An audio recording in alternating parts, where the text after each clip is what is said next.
Hello guys, welcome back to my channel. कैसे हैं आप? मैं ठीक हूँ और आशा करती हूँ कि आप सब लोग स्वस्थ होंगे, अच्छे होंगे और आप सबको हैप्पी होली। तो मैं अपने ठाकुर जी के लिए वस्त्र बना रही हूँ। मेरी आदत है कि मैं ठाकुर जी को जब भी कोई त्यौहार होता है तो कपड़ा लेके आती हूँ, उसके बाद बनाती हूँ। तो ये मेरी राधा रानी का लहंगा चल रहा है। थोड़ा सा कपड़ा जॉर्जेट और जरी सिल्क का है, तो इसमें नीचे अस्तर ज़रूर लगाऊंगी, क्योंकि अगर अस्तर नहीं लगा तो कहीं ना कहीं ठाकुर जी को चुभेगा। कई बार जब आप अपने बच्चों को कपड़ा पहनाते और उनको चुभता है तो कहते मम्मी उतार के फेंक दो, मैं नहीं पहनूंगा। ऐसे ठाकुर जी हैं, ये भावना अपने मन में रखनी चाहिए।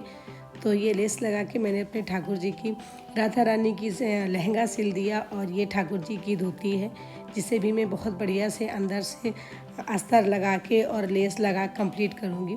कमर बंद करने के लिए ना इस पर चिटकनी का प्रयोग ना करके मैं डोरी डालूँगी, ताकि आसानी से ढीला और गाढ़ा किया जा सके। कई बार रहता है ना कि नहीं, थोड़ा सा ढीला बांधो, थोड़ा सा गाढ़ा बांधो। तो टाइट और ढीला करने के लिए ये मेरा बहुत अच्छा सा मैंने इसमें डोरी डाल दी है, और ये तैयार हो गई मेरे ठाकुर जी की धोती। बहुत सुंदर लग रही है। कपड़ा और लेस दोनों का मैचिंग बहुत बढ़िया है। जैसे ही कपड़ा है उसी तरीके की लेस की मैचिंग है। साथ में ही राधा रानी की और ठाकुर जी की चोली भी मैं तैयार कर लूँगी। ये उनकी चोली तैयार होगी। सेम इसी तरीके से ठाकुर जी की भी है, ऐसी ही राधा रानी की है, दोनों की एक जैसी ही है। और फिर जितने भी लड्डू गोपाल हैं उनके सबके लिए मैं मोरपंखी लहंगा बनाऊंगी, जो कि सारे ठाकुर जी पहनेंगे। तो ये अस्तर लगा के मैंने इसे भी मोरपंखी लहंगा सिल लिया है। लेकिन इसमें क्या है ना कि जैसे आप चुन्नट डाल के और फिर सिलाई करते हो तो कई बार कम ज़्यादा हो जाती है। तो इस बार मैंने पहले सुई धागे से चुन्नट उसमें डाल ली है और बढ़िया सी एक नॉट लगा दी है। इसके बाद फिर मैं इस मशीन चलाऊँगी, ताकि जो चुन्नट है ना वो एक जैसी रहे और पूरा का पूरा मतलब ये मोरपंखी बहुत अच्छी तरीके से राउंड शेप में आ जाए। तो इस तरीके से ये मेरे सारे लड्डू गोपाल के राउंड शेप में तैयार हो गए मोरपंखी। और अब मैं इनके साथ ना ऊपर इनमें चोली भी बनाऊंगी। तो चूँकि मुझे रोज़ जैसे ठाकुर जी को नहलाना रहता है तो रोज़ उतारना रहता है, दूसरे बदलाने होते हैं, तो मैं इनमें बहुत साधारण से उसमें नेट की ही चोली बनाऊंगी, ताकि आराम से लड्डू गोपाल को इनको पहना के और इनके गले में से बढ़िया से डाल दी जाए। तो ये सारे लड्डू गोपाल को इसी तरीके से बनाया। इस पे बहुत आसानी रहती है। कई बार हम नहीं पूजा करते हैं तो बच्चे करते हैं, तो वो झंझट नहीं करते कि मम्मी बन नहीं रहा है, पहना नहीं पा रहे। तो अब ये सारे तैयार हो गए मेरे लड्डू गोपाल के कपड़े। सबके ड्रेसेस हैं, सबके जैसे राधा रानी का लहंगा है, उनके साथ में ये कितनी डिजाइनर चुनरी है, कितनी सुंदर चुनरी है। अगर ऐसी चुनरी जब मेरे ठाकुर जी धारण करेंगे ना तो वाकई में उनको नज़र लग जाएगी। तो मुझे शाम को उनकी नज़र भी उतारनी पड़ेगी, क्योंकि मुझे लग रहा है कि मेरी राधा रानी प्रिया जो मेरी बहुत सुंदर लगने वाली हैं इन ड्रेसों में। ये मैं बना के फ्री हुई थी कि भैया ने पिज़्ज़ा ऑर्डर किया। वैसे मेरी तबीयत सही नहीं है तो मैं थोड़ा बहुत ही खाऊंगी, पर बच्चों के लिए थोड़ा बहुत खाना पड़ता है। तो बच्चों ने ऑर्डर किया पिज़्ज़ा, तो मैंने भी थोड़ा सा खाया, बाकी वही खाएंगे। और फिर मैं आ गई अपने मंदिर की साफ़ सफाई करने, क्योंकि त्यौहार है। आप कितना भी डेली पूजा करो, कितनी भी डेली साफ़ सफाई करो, लेकिन त्यौहार के समय पे चीज़ें गंदी हो जाती हैं। लगेगा नहीं, पहले एक बार कपड़ा मार दो, हाथ लगा दो, अच्छे से साफ़ कर दो। तो ये पूरी दीवार से मैं सारे जितने भी भगवान जी के फ़ोटो फ्रेम हैं इनको निकालूंगी, और कपड़े से अच्छी तरीके से, जिनको नहीं निकाल सकती मतलब जो भारी फ्रेम है उनको अच्छी तरीके से साफ़ करूंगी। फिर पूरा मंदिर खाली करूंगी, क्योंकि जब तक मंदिर खाली नहीं होगा तब तक सारी साफ सफाई भी नहीं हो पाएगी। तू नहीं कोई और सही, तू नहीं कोई और सही, कोई और नहीं कोई और सही, बहुत लंबी है जमीन, लाखों मिलेंगे हंसी, इस जमाने में शर्म तू अकेली तो नहीं। इस जमाने में सनम तू अकेली तो नहीं। हट, दूसरा मैं हूँ। मुझे ज़्यादा काम करते हुए देखते तो बच्चे कहीं ना कहीं कुछ ना कुछ बातें करना शुरू कर देंगे कि मम्मी थोड़ा सा हंसे और मम्मी का थोड़ा सा मन लगे, क्योंकि तबीयत सही नहीं है। तो इस वजह से बच्चे मेरे आगे पीछे मेरे लगे ही रहते हैं। और ये है हनुमान जी का स्थान, जिसे भी मैंने निकाला और अच्छी तरीके से इसे पोंछ के और फिर मैं इसको यथा स्थान पर लगा दूंगी और फिर इसकी सारी सजावट कर दूंगी। आज इनमें भी नया नया आसन डालना है, क्योंकि सारे भगवान को आज नया आसन देना है, तो हनुमान जी कैसे रहेंगे, इसलिए उनको भी नया आसन दिया और उन्हें भी मैंने अच्छे से तैयार करके साफ़ सुथरा करके रख दिया। आगे आती हूँ मंदिर में नीचे की तरफ, तो सारे लड्डू गोपाल को, सारे भगवान को इस पीतल की थाली में निकालूंगी और निकाल के सबको बाहर रखूंगी। तब तक मैंने भगवान से प्रार्थना की थी कि प्रभु इस समय ना मैं आपकी साफ़ सफाई करूंगी, आपको उठा के इधर से उधर रखूंगी तो आपको कोई दिक्कत ना हो, इसलिए थोड़ी देर के लिए श्री विग्रह से थोड़ा दूर हो जाइए और जब मैं ये सब मंदिर साफ़ सफाई कर लूँगी, सब कुछ अच्छा कर लूँगी, तो फिर मैं आपको आपके विग्रह में पुनः आवाहन करूँगी। और इस तरीके से सारे मंदिर की साफ़ सफाई होनी शुरू हो गई। गंदगी कुछ भी नहीं लग रही थी, लेकिन जब आप साफ़ करने जाओ तो बहुत लगता है नहीं बहुत गंदा है।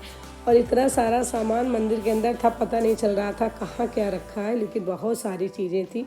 और मंदिर के जो पीछे का हिस्सा था ना, ये थोड़ा सा खाली खाली लगता था हमेशा, तो इस बार बच्चों ने कहा माँ इसमें बहुत अच्छी सी पन्नी लगा दो। तो कुछ ऐसा सौभाग्य रहा कि जैसे मेरे ठाकुर जी कपड़े, बच्चे भी उसी तरीके किए, पॉलिथीन मैंने ले आए मैच करने के लिए। तो अब ये भी उसी तरीके से है, पिंक और ब्लू, स्काई ब्लू। तो इसको भी मैं लगाऊंगी, बढ़िया छोटे छोटे से दरवाजे जैसा बना के पीछे इसको सजा दूंगी, ताकि ये देखने में थोड़ा अच्छा लगे। और कहते हैं ना कि आप जितना सुंदरता बनाते हो, जितनी अच्छी चीज़ें बनाते हो, उतना ही अच्छा लगता है। आप जितना सजाते हो उतनी चीज़ें अच्छी लगती हैं। तो लो भाई, ये तैयार हो गया मेरा मंदिर के पीछे का एरिया। और आप मुझे कमेंट करके ज़रूर बताना कि ये मेरा मंदिर कैसा लगा, पीछे जो इसमें वॉलपेपर लगा हुआ ये कैसा लगा, अच्छा लगा कि नहीं। वैसे मुझे तो बहुत अच्छा लगा, क्योंकि मेरे ठाकुर जी के वस्त्र के साथ मैच करने वाला है।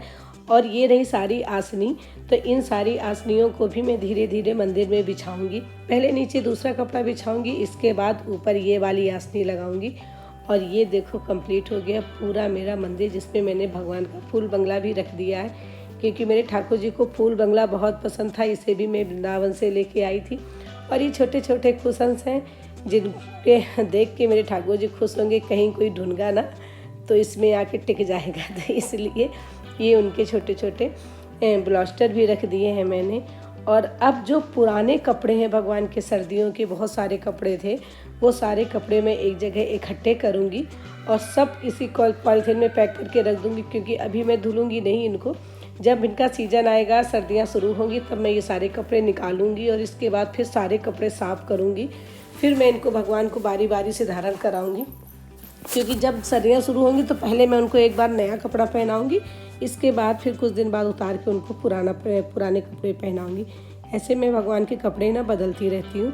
तो ये सारे मैंने एक पन्नी में पॉलीथीन में भरे। और इसके बाद मेरे पास एक बहुत बड़ा सा कार्टून है, जिसमें केवल और केवल ठाकुर जी के ही वस्त्र हैं। तो इस कार्टून में मैंने भर के सारे ठाकुर जी के वस्त्र अंदर रख दिए।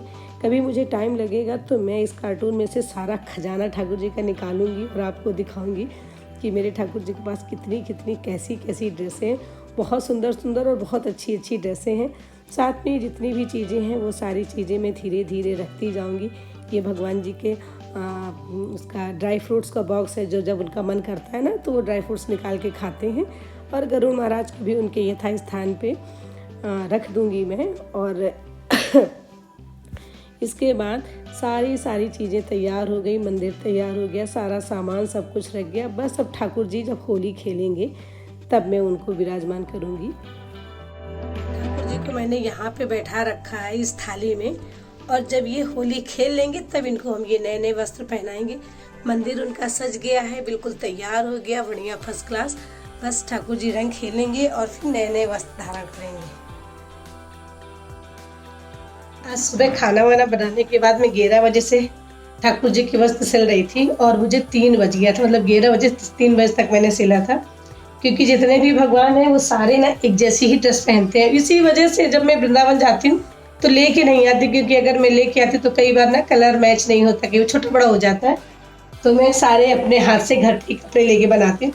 तो इस बार की मेरी राधा रानी की ड्रेस ये देखो कितना सुंदर, ये पिंक भी कितना सुंदर लग रहा है। इसके साथ में जो लेस लगी हुई ना, तो कहने ही क्या, इसके इस तरीके से ये आएगा। लाडली पहनेगी तो बहुत सुंदर लगेगा। जब एकदम पहन के श्रृंगार करके मैं उनको बैठाऊंगी ना तो एकदम बहुत, मैं इनको ये वस्त्र धारण करा दूंगी, तब फिर मैं इनकी नज़र भी उतारूंगी। और ये है लाला का, तो ये है उनकी धोती। कैसी लग रही है?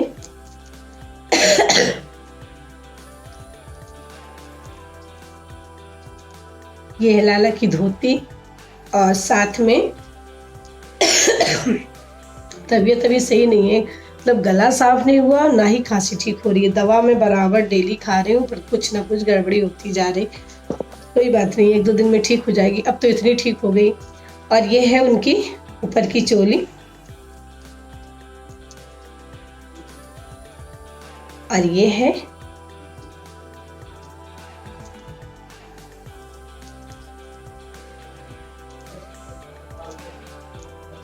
राधा ठाकुर जी का दुपट्टा। तो अगर आपके पास ना ठाकुर जी हो और आपको ड्रेस बनवानी हो तो मुझे ज़रूर बताना, मैं आपके ठाकुर जी को ड्रेस बना दूंगी, क्योंकि मुझे बहुत अच्छा लगता है।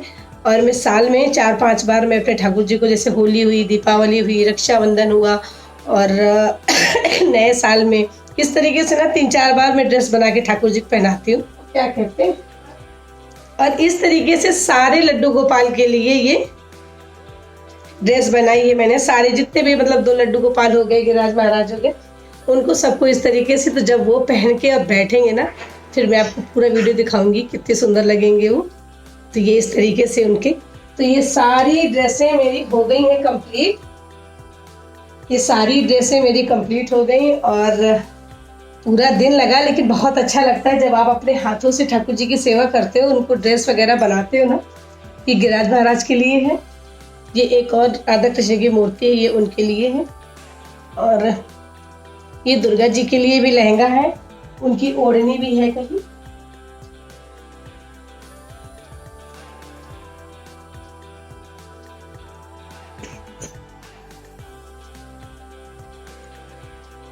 इस तरीके से ना ये मेरे सारे भगवान जी के कपड़े तैयार हो गए। अब बताओ भला, एक जैसे ड्रेस, एक जैसे कपड़े में, और ये करीबन 1 2 3 4 5 6 7 8, मतलब 8 जोड़ी कपड़ा है। तो ये 8 जोड़ी कपड़ा एक जैसा नहीं मिलता है। कई बार ना ढूंढते ढूंढते परेशान हो जाओ, थक जाओ, कहीं कहीं ढूंढो, कहीं कहीं ढूंढो, नहीं मिलता है। छोटा बड़ा मिलेगा, कभी कलर मिसमैच हो जाएगा, किसी का गाढ़ा हुआ, किसी का हल्का हुआ। और ठाकुर जी की पोशाक अगर मिलती हुई तो लड्डू गोपाल की नहीं मिली, लड्डू गोपाल की पोशाक मिल गई तो ठाकुर जी की नहीं। ऐसे ना बहुत सारी परेशानियां होती, इसीलिए ये सारे कपड़े मैं अपने हाथों से बनाती हूँ। और फिर अपने ठाकुर जी को कल होली खिलाऊंगी, उसका पूरा वीडियो शूट करूंगी और इसके बाद फिर मैं उनको ये नए नए वस्त्र धारण करूंगी। सो गाइस, कैसे लगे ये मेरे ठाकुर जी के कपड़े?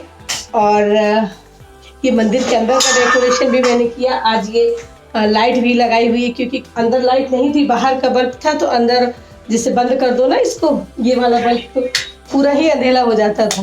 लेकिन अब क्या है ना कि अब मंदिर में है उजेला है, लेकिन अंदर भी प्रकाश है। तो कैसे लगे ये? अच्छे लगे हो तो मेरे चैनल को लाइक, शेयर, सब्सक्राइब और कमेंट जरूर करना।